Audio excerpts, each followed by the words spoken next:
स्वागत है मित्रों। कहानी को आगे बढ़ाते हुए आज हम कहानी में देखेंगे कि मू जूनियर को पकड़ लेता है और पूछने लगता है कि जूनियर, तुमने मेरा सवाल का जवाब नहीं दिया। तुम किसे सपोर्ट करोगे डिमॉन किंग इलेक्शन में, मुझे या फिर तुम्हारे सीनियर टेन को? जूनियर कहता है ये तो जाहिर सी बात है, मैं तो मेरे सीनियर टेन को सपोर्ट करूंगा। मू तब जूनियर को किस करने लगता है और जूनियर चौंक जाता है। वो मू को खुद से अलग करने लगता है पर वो कर नहीं पाता। फिर जूनियर मन में सोचने लगता है कि मू कर क्या रहा है, क्या वो मुझे किस कर रहा है। कुछ देर बाद मू खुद ही जूनियर से अलग हो जाता है और जूनियर को कहने लगता है, जूनियर तुम मुझे माफ कर दो, तुम बहुत क्यूट हो, तो मैं खुद को तुम्हें किस करने से रोक नहीं पाया। पर मैंने ठीक से सुना नहीं कि तुम क्या कह रहे थे कि तुम डिमॉन किंग इलेक्शन में किसको सपोर्ट करोगे। जूनियर तब घबराते हुए सोचने लगता है कि अगर मैंने इसको फिर से कहा कि मैं इलेक्शन में मेरे सीनियर टेन को सपोर्ट करने वाला हूँ तो वो मुझे फिर से किस ना कर दे। इससे अच्छा होगा कि मैं उसे कुछ ना कहूँ। मू तब समझ जाता है कि जूनियर घबरा रहा है और वो जूनियर का हाथ पकड़ लेता है और अपने दिल में लगाते हुए कहता है, जूनियर तुम घबराओ मत, तुम शांत हो जाओ, मैं तुम्हारे साथ ऐसा कभी नहीं करूँगा। पर अगर तुम्हें अपना केस वापस चाहिए तो तुम मुझे किस करके अपना केस वापस ले सकते हो। इस बात पर जूनियर मुंह को धक्का मार के वहाँ से भाग जाता है और मुंह हंसने लगता है। जूनियर सोचने लगता है, क्या अभी अभी जो हुआ क्या ये मेरे साथ सच में हुआ या फिर कोई सपना था। अगले सीन में इंसानी दुनिया का टेन, बार्जिन और डोडो का घर दिखाया जा रहा है, जहाँ टेन जूनियर से बात करने के बाद वो अपने मन में मुंह को गाली देते हुए सोच रहा था कि ये मुंह है कौन, जब देखो मेरे से दुश्मनी निकालने का नया नया तरीका सोचता रहता है। वो खुद को क्या समझता है, क्या उसे ये बात समझ नहीं आ रहा कि अगर मैं उसका पहाड़ को तबाह कर सकता हूँ तो उसे तबाह करने में मुझे कोई परेशानी नहीं है। एक बार ये मुंह मेरे सामने आ जाए तब भगवान भी उसे बचा नहीं सकता। तब हम बार्जिन को देखते हैं जो इतनी देर से टेन का बातें चुपचाप लेट कर सुन रहा था। वो अभी उठकर बैठता है और टेन तब बार्जिन को देखकर कहने लगता है कि बार्जिन क्या तुम उठ गए हो, कैसा महसूस हो रहा है तुम्हें। बार्जिन अपना सर पकड़ के कहने लगता है कि सर थोड़ा भारी सा लग रहा है और ठीक से कुछ याद नहीं आ रहा। हम तो हमारे अंकल फैन की शादी में गए थे और वहाँ तुम्हारा और अंकल फैन का लड़ाई हो गया था, उसके बाद क्या हुआ, हम इंसानी दुनिया में हमारे घर में वापस कब आए। टेन कहता है कि बार्जिन ये बहुत लंबी कहानी है, ये मैं तुम्हें बाद में बताऊंगा। उसके बाद बार्जिन अपने उंगलियों के ओर देखता है जहाँ उन लोगों का रिंग सिस्टम नहीं था। फिर बार्जिन टेन से पूछता है कि टेन हम लोगों का अंगूठी वो रिंग सिस्टम किधर गया। फिर बार्जिन अपने मन में कहने लगता है कि मुझे याद है कि हम लोग कल्टीवेशन कमेटी के कपल टेस्ट को क्लियर नहीं कर पाए और जब मैं उधर बेहोश हो गया था उसके बाद क्या हुआ ये मुझे नहीं पता।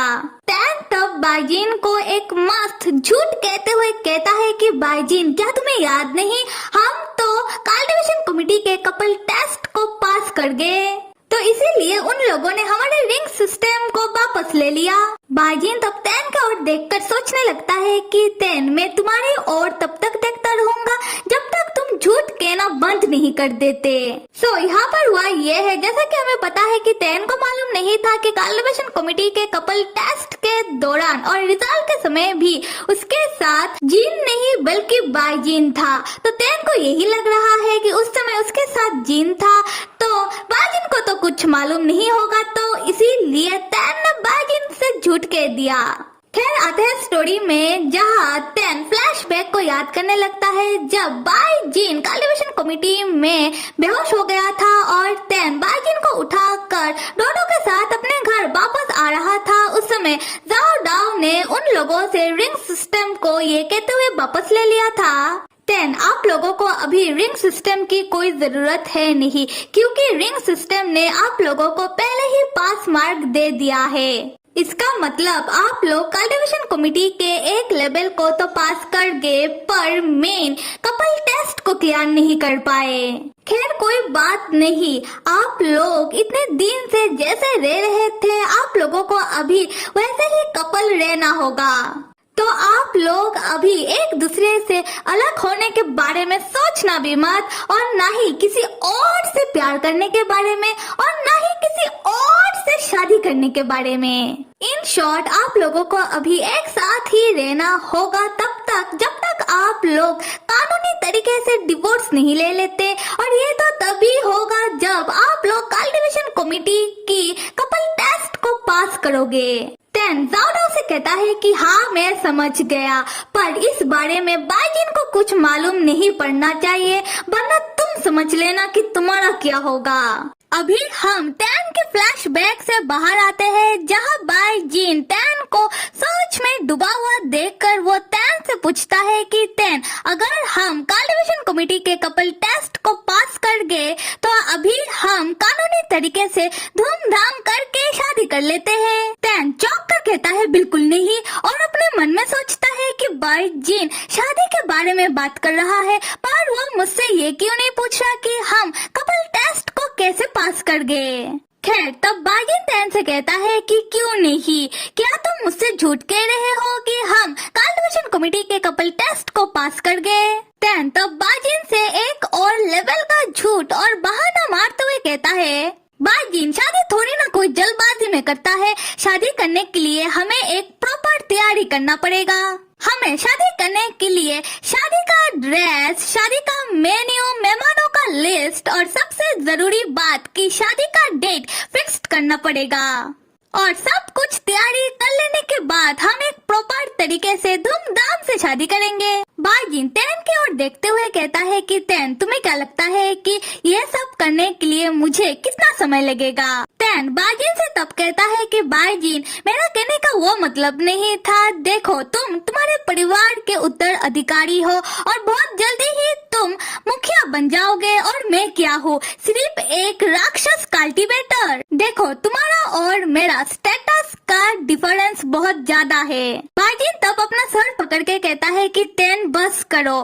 टैन तब बाइजिन के गालों को प्यार से पकड़ के कहता है कि क्यों बस करूं। बाइजिन, तुम मेरी ओर देखो, तुमसे शादी करना और तुम्हें अपना रानी बनाकर अपना बगल वाली कुर्सी में रानी की तरह बिठाना और खुद डिमोन किंग बनकर राक्षसों की सिंहासन में बैठना, यही तो मैं चाहता हूँ। बाइजिन टैन से पूछता है कि क्या सच में। टैन बाइजिन से कहता है कि हाँ बिल्कुल, और अपने मन में सोचने लगता है कि बाइजिन मुझे ऐसे क्यों देख रहा है, क्या उसे मेरे ऊपर शक तो नहीं। टैन तब बाइजिन का शक दूर करने के लिए उसे कुछ कहने वाला होता है, तब बाइजिन टैन को अचानक हक करके कहता है, टैन ठीक है, तुम जैसा कहोगे वैसा ही होगा। टैन तब बाइजिन को रिटर्न हक करते हुए सोचने लगता है कि मैं तो बाइजिन को पसंद नहीं करता हूँ ना, तो जब बाइजिन मुझे हक करता है तब मेरा दिल का धड़कन इतना तेज क्यों हो जाता है।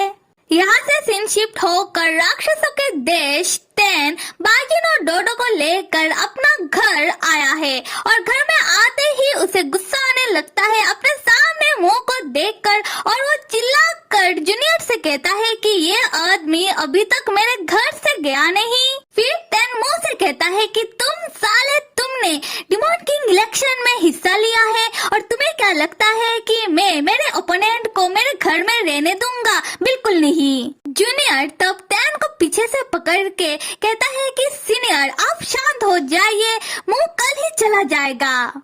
उसके बाद टैन अपने मन में सोचने लगता है कि ये मुंह जो मेरे सामने खड़ा है, ये है कौन, ये आया कहाँ से है, उसके बारे में हमें नहीं मालूम, और ये देखने में शुरू से ही मुझे कुछ अजीब सा लग रहा है। पहले मैंने इसके ऊपर ज्यादा ध्यान नहीं दिया, पर मैं अभी इसके बारे में जरूर जान के रहूंगा कि क्या है इसका असली रंग। खैर तब जूनियर टैन को समझाते हुए कहने लगता है कि सीनियर, मून ने डिमोन किंग इलेक्शन इसीलिए ज्वाइन किया है क्योंकि बेचारे को पैसों की जरूरत है, और ये मूव बेचारा बहुत कमजोर है, वो ऐसे भी आपके सामने टिक नहीं पाएगा, तो आप कृपया करके इस बेचारे को तकलीफ मत पहुंचाओ। टैन जूनियर से कहता है कि जूनियर चैन, तुम्हें इस मुंह के ऊपर विश्वास हो सकता है पर मुझे इसके ऊपर विश्वास नहीं है। तब हम बाजिन और डोडो को देखते हैं जो सोफे में बैठे हुए थे।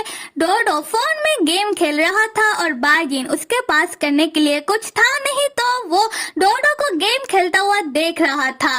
खैर आते हैं टैन की ओर। टैन को जूनियर के ऊपर तब गुस्सा आ जाता है क्योंकि जूनियर मुंह का साइड जो ले रहा था। टैन तब गुस्से में जूनियर को धक्का मार देता है ये कहते हुए कि जूनियर चैन, तुम्हें हमारे बीच आने की कोई जरूरत नहीं और ना ही इस मुंह की साइड लेने की। तुम्हारे लिए यही अच्छा होगा कि तुम साइड में ही खड़े रहो। तब मुंह तुरंत आकर जूनियर को पकड़ लेता है और टैन को बातें सुनाते हुए कहने लगता है कि टैन, अगर तुम्हें इतना ही गुस्सा आ रहा है तो तुम अपना गुस्सा जूनियर के ऊपर क्यों निकाल रहे हो? अगर निकालना ही है तो मेरे ऊपर निकालो। टैन मुंह से कहता है, ओ अच्छा, तो तुम्हें और नाटक नहीं करना कमजोर होने की? तो एक काम करो कि पहले तुम नाटक करना बंद करो और वो बताओ हमें जो तुम असल में हो।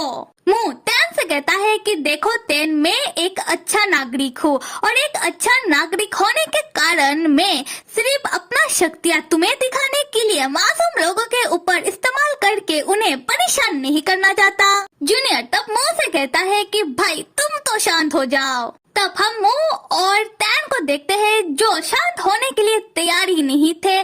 टैन तब मुंह से कहता है कि मुंह, तुम्हें अपना शक्तियाँ दूसरों के ऊपर दिखाने की कोई जरूरत नहीं है पर तुम मेरे साथ लड़ाई तो कर सकते हो, तो चलो दो दो हाथ हो जाए। मुंह कहता है हाँ क्यों नहीं, और बीच में जूनियर फिर उन दोनों से कहता है कि आप दोनों शांत क्यों नहीं हो जाते हो। उसके बाद टैन और मुंह बाहर चले जाते हैं एक दूसरे के साथ लड़ाई करने के लिए और अपना शक्तियों का प्रदर्शन एक दूसरे के ऊपर करने के लिए। जूनियर तब परेशान हो जाता है कि ये दोनों मेरा बात क्यों नहीं मानते हैं। दूसरी तरफ हम बाजिन और डोडो को देखते हैं, ये बाप बेटे की जोड़ी अपने में ही मस्त है। बाजिन तब डोडो से कह रहा था कि डोडो बेटा, तुम्हें तो वीडियो गेम ठीक से खेलना नहीं आता, तुम ये गेमिंग कार को कैसे ड्राइव कर रहे हो? डोडो कहता है कि पापा, इसमें गलती मेरी नहीं बल्कि डाडा की है।